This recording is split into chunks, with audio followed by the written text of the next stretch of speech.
وين؟ أكشن. السلام عليكم ورحمة الله. اليوم راح نتكلم أكثر. خلي يتفضل ضيف. أول مرة أشوف ضيف جايب عصيرة معاه. يا ربي بديت التصوير. يلا حرك ما أشوف. عاد 3 مرات العيد يا أخي. يلا. السلام عليكم ورحمة الله. اليوم برنامجنا طبعا دائما غير، واسمه الحقيقة معنا. وضيفنا اليوم حبيب على قلب الكل وطيب ودائما الكل يحبه. نستضيف محمد الكلباني. أول مرة أشوف ضيف جايب عصيرة معه، ستايل جديد متطورين. يا هلا فيك. يا مرحبتيس. حياك الله. مالك؟ الحمد لله والله. لحظة افسخ النظارة، نحن ما في 3D. تعرف ليش جبناك في هذا المكان يا محمد؟ اعتقد مثل ما خبرتني بخصوص المقلب. راح نسوي مقلب حل خالد الزدقاني. هو طبعا ما يعرف، هو يفتكر ان برنامجنا كبير ايوه. وعنده متابعين. انا قلت له عندنا متابعين 12 كي. اوكي. ايوه، عشان هو يريد يكون يرفع من نفسه فقهنا. حلو. فالحين احنا راح نسوي له مقلب وهو ما يعرف، وان شاء الله ينال عقابكم.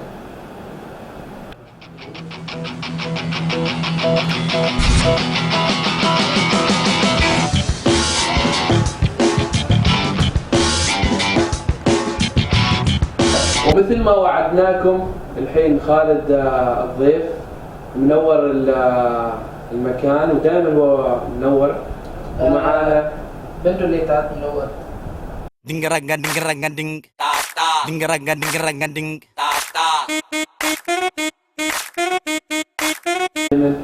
معانا محمد الكلباني. حبيبي منور. تسلم تسلم منك اكيد في هذا المكان الحلو، راح نستفيد منك. محمد يشتغل في الانستغرام وشغله عجبني كثير، عشان كذا أنا قلت لكن محمد لو كان نحن 3 أشخاص في هذا المكان كان الحوار يكون احلى. صح جميل، يعني اكثر من نقاش. ايوه، من لكن الحين نحن شخصين، لكن ما مشكله، راح نتكلم اكثر واكثر ان شاء الله. وانا من هذا؟ اسمح لنا يا اخي نسيناك بعد انت لابس اسود. وش تبغاني اسوي؟ زين، نرحب في خالد. وخالد جاي علشان ننشر حسابه. يعني اول ما سمع انه عندنا حسابات كثيره وكذا، يعني ترى منتظر. منزق ترى خبرت يعني عشان تنشر الحساب يدخل منزق. ايش يعني؟ خالد تعال خالد، بتروح ما عندك سياره. خالد شوف ما صار لك الخير. خالد راح عند بابول يشتري اكل، الامور طيبه. جيب الكريم. أكشن. يا اخي 5 مرات نجيبه، واحد يبغى غد على الشباب له. والله خالد لازم تجلس علشان نتفاهم، هذا برنامجنا يا اخي، ما تريد تمشي اكثر. مسخره صارت والله. أكشن. خالد ما صار ولا اي شيء، بس يعني كان راح الحمام مشغول شويه. يلا انا برحب فيه على ما انت تجي. يا اخي ما سويتوا شيء، اخرتوني جايبين مكان بعيد. بنسوي محمد. الحين جبت الكلاس لنا عشان نعيد. خالد كلمنا عن بداياتك. والله كذا خبر بداياتي يعني. زين محمد. كان موضوع جميل صراحه. يعني اخبرك. زين محمد، كيف كان شغلك في الانستغرام؟ والله الشغل الحمد لله ماشي. يعني في صراحه ترى ماشي عندي وقت يعني تويتو. زين برجع لك، هذا بيروح.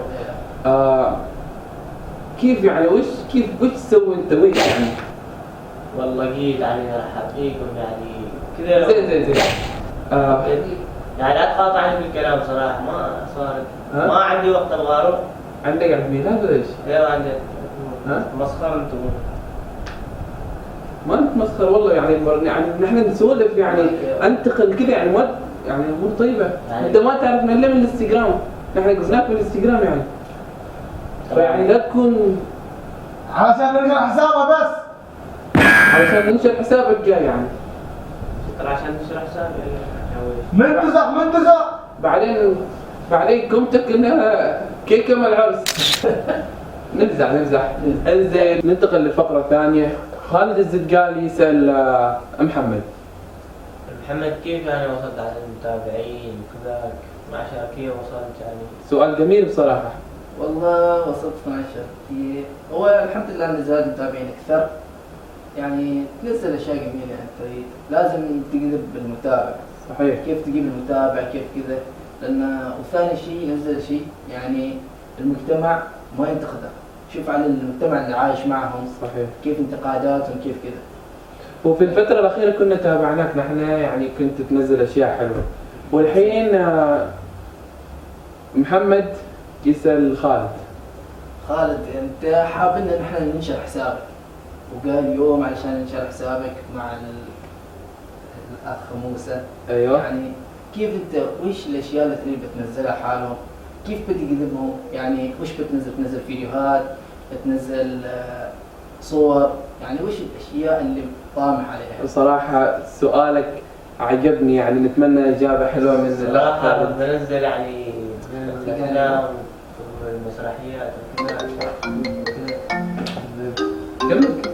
أفلام ومسرحيات وكذا يعني كل شيء يعني. لحظة اتصال. ألو أيوه. أنا قايلكم أتعشى هنا معاكم، لأن هنا ما جابوا لنا غير عصير. خالد. هذا راح؟ روح لحظة عندي خبز.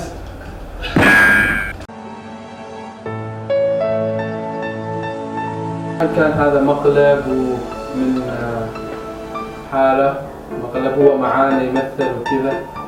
فالمقلب مالي خالد، المقلب لكم انتم اللي شفتونا كيف نمثل وكذا، وان شاء الله ينال عقابكم. ونتكلم عن عيد وسام، عيد. يا اخي انت ما باغي تمثل. وسام بغى قدم. ما باغي. بغى قدم. اريد. وش تريد؟ 2 صاروخ و2 بيبسي. بعد مصر. طبعا الحين راح نتكلم عن موضوع ثاني، عن الفقير وعن الغني. الفقير كيف يستخدم سيارته، والغني كيف يستخدم السيارة. وراح يكون طبعا كلهم يشوفوا علي لكن امور طيبة. خلونا نتابع.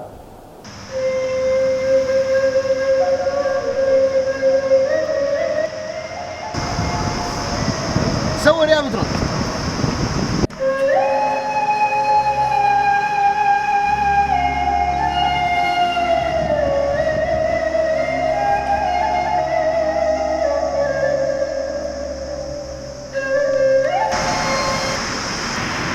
الو محمد، اقول لك حبيبي تسكرت علي السيارة واللي يضمك معبينها ريال، لكن ما مشكلة الحمد لله على كل حال. انتظرك انا. يلا.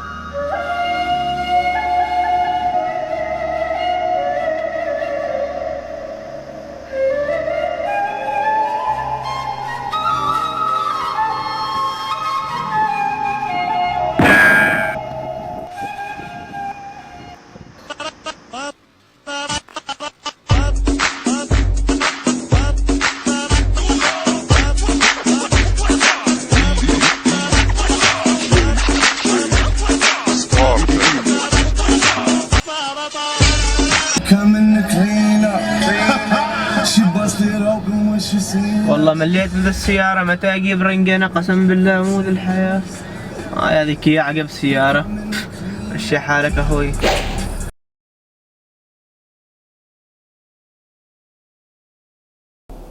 والحين موضوعنا عن الشخص اللي كيف يستخدم السيارة قبل لا يبيعها، وكيف يستخدم السيارة لما يريد يبيعها. والحين خلونا نشوف كيف، وركزوا معانا.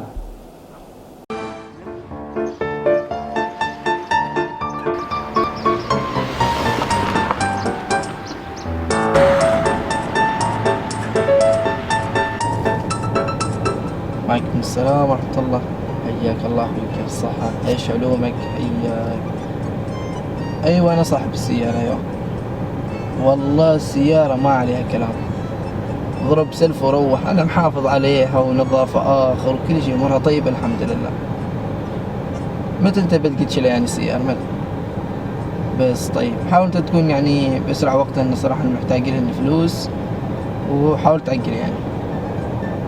طيب شيخ اسمع، يلا مع السلامة. دام إن اليوم بيجي صاحب السيارة يشيلها، أحسن لي أروح أنظفها وأدلعها شوية كذا حركات يعني، عشان يقول موتر نظيف. يلا غايته.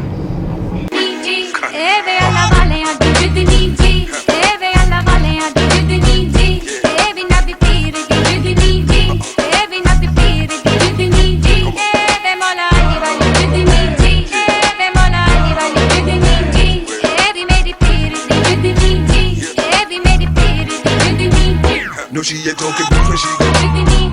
Just trying to enthuse about you. The reason why you lose, you got no.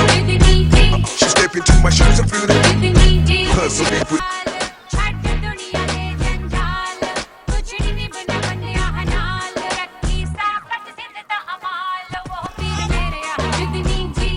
هالموضوع راح يكون عن الانستغرام، عن الانتقاد. مثال شخص يروح لحساب اللي عندهم حسابات يعني في الانستغرام، يروح يدخل حسابه ويشوف اول مقطع مثال ويقول يعني هذا المقطع ما عجبني واحذف حسابك. الحين اللي اريد اوضحه ان نحن لازم نرضي نفسنا عن نرضي الناس. زين بس عندي سؤال. اسال. ليش لابس ساعتين؟ لابس ساعتين اليوم علشان ارضي الكل. والله فكرة جيدة. ارضي الكل والبس هنا وهنا، ارضي ذي اليد وارضي ذي اليد، لان الناس كذا تعودنا عليها. والفقرة الأخيرة راح نختار أحلى مقطع في الانستغرام، واللي راح يختاره المصور وسام الرواحي. في كل حلقة راح يختار لنا مقطع جميل من الانستغرام، وإن شاء الله ينال إعجابكم. والحين راح تشوفوا. هابي فالنتاين داي. روح ايش تعمل هذا بدعة. ما تصوير بقى، ما تصوير، هذا بدعة تصوير بس بدعة هذه. جدني جي